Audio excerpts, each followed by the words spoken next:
So we're here in Cologne with Keith from Buckcherry. And first question, how's the tour going so far? Tour's been great.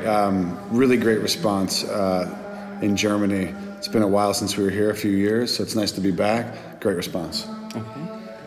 Any major highlights so far? The first two shows have been just what we expected. Full houses and people really, getting the songs from the newest record, the Confessions record, people knowing them, which is really, really nice. And talking about the audience, how do you see the audience in Europe compared to like the States or South America? I think that the European audiences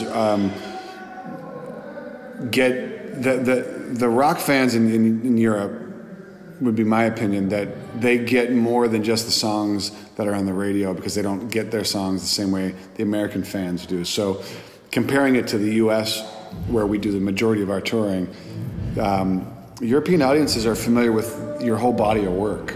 So we'll play songs off of the record that people in the States, a few people might know, but everyone here knows those songs. So it's nice to have some of those deeper cuts. It's appreciated. Cool. What can a person expect from a Buckcherry show? High energy. One thing is for sure, all the sounds that you hear are made by the five guys on the stage. No pre-recorded bullshit, no smoke and mirrors, just five guys letting it rip. Okay. You're touring with a new record, Confessions. Yes. It seems that especially the lyrics are a lot darker than on the last record, All Night Long. Are they based on personal experiences? I think some of them are. Josh writes the lyrics, and when we set out to do this record, we wanted to write about the 7 deadly sins, which is already a dark topic. And then he tied in some events of his life that happened early on to tell a story. So I think that just kind of led to a darker subject matter, which kind of led us to a little bit darker, heavier side of our musical influences. Okay. And it's good, right? Yeah. When you guys write the music, do you write as a group, or do you have like main songwriters that write? The ideas come from everybody. The majority of the time, I'll put together a little piece of music and I'll give it to Josh, and I'll say, "What do you think of this?" And he'll come up with some lyrics and melodies over like 2 different sections of a song. And once we feel like we have the nucleus of a song, then we'll take it to the entire band and we all finish it together. Okay. Who came up with the artwork for the record? Because I've seen it has some great sketches in it, especially inside in the booklet. Yeah, that artwork was done by a graffiti artist from New York City named Mr. Ewok. Mr. Ewok became a friend of mine a few years ago, and I thought it would be really interesting to get his take on our music and just to visually capture what he was hearing sonically. Okay. The one thing that's missing from you guys is a live DVD. Are there any plans for filming or releasing a live DVD? We've been talking about that for years. It's really just been a matter of finding the right situation to release it with.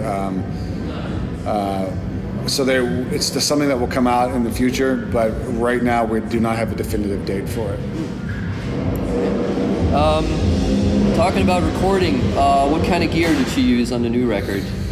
In terms of like guitars and amplifiers? Yeah. I mean, kind of like the same old tried and true stuff, a couple of Les Pauls, a couple of Marshalls. Stevie has his main guitar or two. I have my main guitar or two. It's usually Les Paul, or with Stevie it's Les Paul and SG. And there's, a couple of Marshalls, a Vox AC30, a couple of old Tweed Fenders, and that's kind of it. Okay. Really simple stuff. Because it sounds great. Thanks. What are your main influence as a musician? Wow. There's been so many for so many different reasons. I love songwriters like Tom Petty and Steve Earle. I love guitar players like Jimmy Page and Angus Young, and I love bands and guitar combinations like Keith Richards and Ronnie Wood, or Keith Richards and Mick Taylor. So there's so many different influences that kind of go into play with all of it. When you're not touring and playing music, do you still take the time to listen to these bands? Or listen? Absolutely. I'm a big listener of vinyl records. I have the vinyl records that I had when I was in high school, and I still have that collection, and I've added to it, and I have a pretty nice listening area in my house where all I do is listen to music. I don't pick up a guitar in there. I don't try to do anything other than just listen to music for the enjoyment of it. It's really important because making so many records and owning a recording studio, I tend to listen to music critically so often to try and get it right. And it's important for me to remember to enjoy it, to listen for enjoyment. So I do listen to that stuff. Any new bands you like that you're into? Vintage Trouble is great. Okay. You know, that's a band that we've been kind of flying the flag for. Those guys are just a great band. How's touring these days compared to, let's say, when you started with your first record? Oh, man.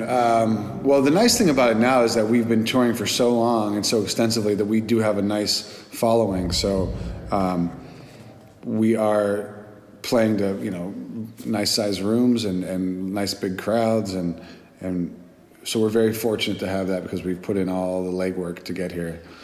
But, you know, the music business has changed so much. You used to tour to support a record. Now you kind of put out a record to have something to have a reason to go tour, because all the income streams for working musicians have really, they haven't necessarily dried up, but they're not as free flowing as they were. So for us as a working rock and roll band, we stay on the road in parts to, you know, because we have families and that's our job. It just so happens that we have the best job in the world and we love what we do. So really, it's not a lot of work. Oh, wow. Okay, and final question, do you have any, let's say, advice for young musicians, new bands? I mean, I think you just have to always do what you believe in. You're always going to have naysayers. Mm-hmm. You're always going to have people both inside and outside of your band that don't really believe in what's going on. I think if you're really committed to it, you just have to stay the course, stay in the game, and do what you believe in. Okay. So thank you very much for taking the time. And we're really looking forward to the show. Not my first Buckcherry show, but I'm really excited. And cool. Listen to the new record. It's awesome. Thank you. And yeah. Yeah, you'll hear 3 or 4 songs off the new record tonight and a bunch of other ones that you know as well. Cool. Cool. Thank you very much then. Thank you. Thanks.